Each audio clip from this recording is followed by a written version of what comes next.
ஓம் ஸ்ரீ குருபியோ நமக. நன்றாக குருவாழ்க, குருவே துணை. பரபிரம்ம ருத்ரகாயத்ரி ஞானஸ்தலத்தின் அன்பர்களுக்கு வணக்கங்களும் வாழ்த்துக்களும். ரிஷப லக்னத்திற்கு 15 நாட்கள், அதாவது மார்ச் 17 முதல் மார்ச் 31 வரை 15 நாட்கள் 3 கிரக சேர்க்கை நமக்கு லாபஸ்தானத்தில் ஏற்படுகிறது. ஆனால் அந்த சேரக்கூடிய நட்சத்திரம் எது தெரியுமா? சனியினுடைய நட்சத்திரம். அப்போ என்னதான் 11ஆம் இடத்துல 3 கிரகம் சேர்ந்தாலும் இந்த 3 கிரகமுமே சனியை போல தான் பலன் தரும். சனி நம்மளுக்கு 10ஆம் இடத்துல கர்மஸ்தானத்தில் இருக்கிறாரு. அப்போ நம்ம நினச்ச வேலை, நம்ம நினச்ச தொழில், நம்ம எதிர்பார்த்த ஒரு அந்தஸ்து, எதிர்பார்த்த பதவி, உயர்வு, கௌரவம் இதையெல்லாம் கொடுக்கும் அப்படிங்கிறதுல சந்தேகம் இல்லை. ஆனால் நம்ம எல்லா பாவங்களுக்கும் நல்லதுன்னு எடுத்துக்கூடாது. ஒரு சில விஷயங்களுக்கு 11ஆம் இடம் துன்பமும் தரும். அதே மாதிரி நமக்கு திசா புத்தி அந்தரம் நடக்குதான்னு பார்த்துக்கணும். இந்த 3 கிரகங்கள் திசா புத்தி அந்தரத்தில் நம்மளுடைய ஜனன ஜாதத்தை கணிக்கும்போது 8ஆம் பாவ உபநட்சத்திரமாகவோ 12ஆம் பாவ உபநட்சத்திரமாகவோ வராமல் இருந்தால் இந்த டைம் நமக்கு ரொம்ப ரொம்ப பெனிஃபிட். இப்போ நமக்கு ஒரு பண வசதி, எதிர்பார்த்த பணம் வர்றது, எதிர்பார்த்த சம்பாத்தியம் அப்படிங்கிறதுக்கு சாதகமாக இருக்குது. இப்போ நம்ம ஒரு இடம் மாற்றலாம், அல்லது ஒரு அக்ரிமெண்ட்டு போடலாம், அல்லது நம்ம ஒரு சிறு பிரயாணம் போயிட்டு வரலாம். இது மாதிரி இப்போ ஐடி லைனில் வேலை பார்க்குறவங்க ப்ராஜெக்ட்டுன்னு சொல்லுவாங்க இல்லையா? அது மாதிரி நம்ம தேர்ந்தெடுக்கக்கூடிய ப்ராஜெக்டுனால் நமக்கு ஒரு வளர்ச்சி கிடைக்கிறது, அதனால் நம்மளுக்கு ஒரு இம்ப்ரூவ்மெண்ட் கிடைக்கிறது. இதுக்கெல்லாம் கூட சாதகமாக இருக்கும். வீடு கட்டுறது மட்டும் கொஞ்சம், இடம் வாங்கிறது மட்டும் இந்த 15 நாட்கள் நமக்கு கொஞ்சம் நெகட்டிவாக வேலை பார்க்கும். அதனால் அதை புரிஞ்சுக்கிட்டு ஒரு பொருள் வாங்கிறதா இருந்தாலும் சரி, வீடு, இடம், வாகனம் வாங்கிறதா இருந்தாலும் சரி, இந்த காலத்தை தவிர்த்துக்கணும். இப்போ உங்களுக்கு இந்த 3 கிரகம் போக, சனி கிரகம் போக, இந்த 4 கிரகம் போக வேறு திசா புத்தி வந்திருந்தால் நீங்கள் அது உங்கள் பலனில் இருந்தால் வாங்கலாம். ஆனால் இந்த கிரகத்தினுடைய திசா புத்தி அந்தரம் நடந்தது அப்படின்னா அந்த தாய், மனை, பூமி, வீடு, வாகனம் இதில் எல்லாம் கொஞ்சம் சிக்கல் இருக்குது, வில்லங்க இருக்குது, அதில் ஆபத்து இருக்குது. எக்ஸஸாக நம்ம அதில் ஒரு டிஸ்டர்பன்ஸை கொடுக்குதுன்னு புரிஞ்சுக்கோம். உறவுகளும் அப்படித்தான். சரி, நம்ம குழந்தைகள் அல்லது நம்மளுடைய விருப்பம், நம்மளுடைய ஆசைகள், நம்மளுடைய மகிழ்ச்சி இதுக்கெல்லாம் சாதகமாக இருக்குது. அவங்களுக்கு ஒரு சந்தோஷம் கிடைக்கும், அமைப்புகள் நல்லா இருக்குது. அதே நம்ம வேலை பார்க்குறோம், அதுக்கு எப்படி சார் இருக்கும்னா ரொம்ப ரொம்ப நல்லாயிருக்கும்.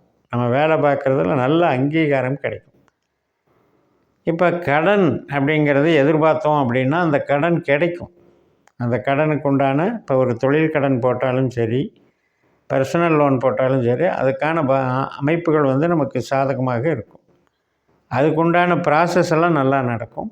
இப்போ வேலையிலேயே மாற்றம் வேணும் அப்படின்னு ட்ரை பண்ணுறோம் அப்படின்னா அந்த செயல்பாடுகளும் நல்லா நடக்கும். இன்டர்வியூ அட்டன் பண்ணுறது, ப்ராசஸ் பண்ணுறது இதெல்லாம் நல்லா நடக்கும். இப்போ வெளிநாடு சம்மந்தப்பட்ட ஒரு இன்டர்வியூ வேலைக்கு போய் அட்டன் பண்ணுறது, முயற்சி பண்ணுறது, இது அல்லது விசா போன்ற டாக்குமெண்ட் சம்மந்தப்பட்ட முயற்சிகளுக்கும் சப்போர்ட்டாக இருக்கும். அதுபோக நமக்கு கணவன் மனைவி உறவில் சாதகங்கள் இருந்தாலும் கூட கொஞ்சம் இந்த சனி நட்சத்திரம் யாருக்கெல்லாம் ஆகாதோ, 8ஆம் பாவ 12ஆம் பாவ நட்சத்திரமாக யாருக்கெல்லாம் வருதோ அவங்களுக்கு அது எதிர்பார்த்த இன்பம் கிடைக்காம, எதிர்பார்த்த உறவுகள் மேம்பாடுகள் அடையாமல் சில சின்ன ஈகோ பிரச்சனைகளை கொடுத்துரும். அதனால் உறவுகள் சார்ந்த விஷயத்தில் அவங்கவுங்க ஜனன ஜாதகப்படி நம்ம முடிவெடுத்துக்கணும். 7ஆம் வீடு அப்படின்றது பார்ட்னர்ஷிப்பையும் குறிக்கும், நம்மளுடைய கஸ்டமரையும் குறிக்கும். அந்த வகையில் நல்லது பண்ணும், தொழிலுக்கு நல்லது பண்ணும்.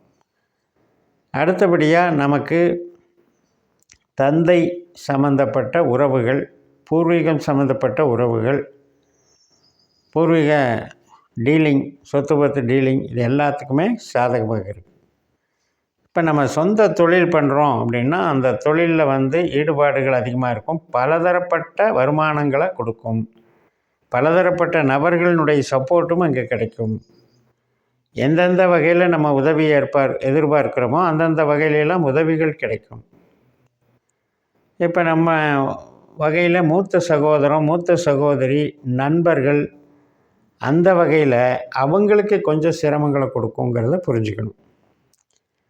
அவங்களால நமக்கு ஒன்றும் பிரச்சனை இல்லை. அதே மாதிரி நமக்கு எப்படி நம்ம தாயாருக்கு சொன்னணுமோ அது மாதிரி நம்ம கணக்கெடுத்துக்கணும். இப்போ நமக்கு மூலதனம் போடலாம் அப்படின்னு இருக்கோம் அப்படின்னா அதனுடைய விருப்பங்கள் நிறைவேறும். ஒரு இன்வெஸ்ட்மெண்ட்டு, அடுத்த தொழில் எக்ஸ்பேன்ஷன், இதுக்கெல்லாம் சாதகமாக இருக்கும். இப்போ இப்படியெல்லாம் நம்ம இந்த 15 நாட்களுக்கு ஒரு கணக்கு போட்டு வச்சுருக்கோம். இப்போ சிறுவர்கள் அப்படின்னா, குழந்தைகள் அப்படின்னா இதில் கொஞ்சம் நல்லா என்ஜாய்மெண்ட்டோடு இருக்கும். அதே நம்ம படிச்சிட்ருக்கிற நபர்கள் அப்படின்னா, கல்வி சார்ந்த நபர்கள் அப்படின்னா, படிக்கிறதுக்கு விருப்பப்பட்டாலும் கூட சின்ன சின்ன அசமந்தத்தனம் இருக்கும். அதாவது சோம்பேறித்தனம் இருக்கும், மந்தப்போக்கு இருக்கும், சரியாக கிரகிக்க முடியாத சில அவஸ்தைகள் இருக்கும். அது மாதிரி கொஞ்சம் அவங்களுக்கு போகும். இன்ஜினியரிங் லைன் கொஞ்சம் நல்லா வந்தாலுமே கூட இந்த நிதான போக்கு காணப்படும் படிப்பில். இப்போ இதே நீங்கள் மனமானவர்கள் அப்படின்னு வச்சுக்கோங்க. உறவுகள் சார்ந்த வகையில் இந்த ஈகோ பிரச்சனையில் கவனமாக இருக்கணும். இப்போ ஒரு பணியில் போய் ஜாயின் பண்ணி வேலை பார்த்துட்ருக்கீங்க அப்படிங்கும்போதும் உங்களுக்கு வேலைக்கு அங்கீகாரம் கிடைக்கும்.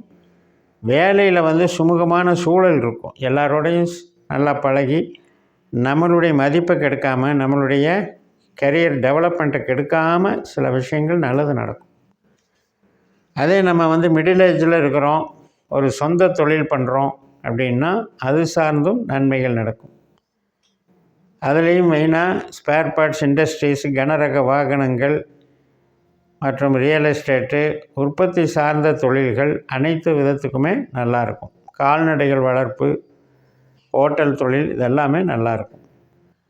இப்போ நம்மளை பொறுத்த வரைக்கும் நம்மளுடைய லக்னம் என்பது சுக்கிரனுடைய வீடு. நமக்கு சூரியன் கொஞ்சம் ஆகாத கிரகம்தான். இந்த சூரியனோட சுக்கிரன் சேர்றாரு, புதன் சேர்றாரு. அப்படிங்கும்போது இந்த சூரியன் அப்படிங்கிறது என்ன அப்படின்னா அவசரம், படபடப்பு, அதிகாரம், இது சம்மந்தப்பட்ட வகையில் நம்ம கொஞ்சம் பொறுமையாக போகணும். ஏன்னா சனிக்கும் சூரியனுக்குமே ஆகாது. அப்போ சனியோட நட்சத்திரத்தில் சூரியன் போகிறாருங்கிறதுனால இதில் கொஞ்சம் நம்மளுடைய விவேகத்தை மாற்றிக்கணும். விட்டு கொடுத்து போகிற தன்மையும், டாமினேட் பண்ணாமல் நம்ம அக்செப்ட் பண்ணிட்டு போகிற தன்மையும் இருந்தால் இந்த 15 நாட்களும் உங்களுக்கு இனிதே என்று சொல்லி நிறைவு செய்கிறேன். இந்த சேனலை சப்ஸ்கிரைப் பண்ணி ஷேர் பண்ணுங்கள். உங்கள் தனிப்பட்ட ஜாதக பலாபலன்களை என்னுடைய வாட்ஸ்அப் நம்பரில் தொடர்பு கொண்டு பாஸ்கரா அஸ்ட்ராலஜி சிஸ்டத்தில் உபநட்சத்திரம்னா என்ன, அது வாழ்நாள் முழுக்க நமக்கு என்னென்ன காரியங்களுக்கு என்னென்ன நட்சத்திரத்தில் செஞ்சால் அது டெவலப் ஆகுங்கிற விஷயமெல்லாம் தெரிஞ்சுக்கிட்டு அதை எப்படி ஆக்டிவேட் பண்ணணும், எந்த திசாபுத்தியில் நமக்கு எந்த விதமான பாவங்களை அது இயக்கும்னெல்லாம் தெரிஞ்சு பயன்பெறுங்கள். உங்களிடமிருந்து விடைபெறுகிறேன். உங்கள் ஜெயம்எஸ். நன்றி, வணக்கம்.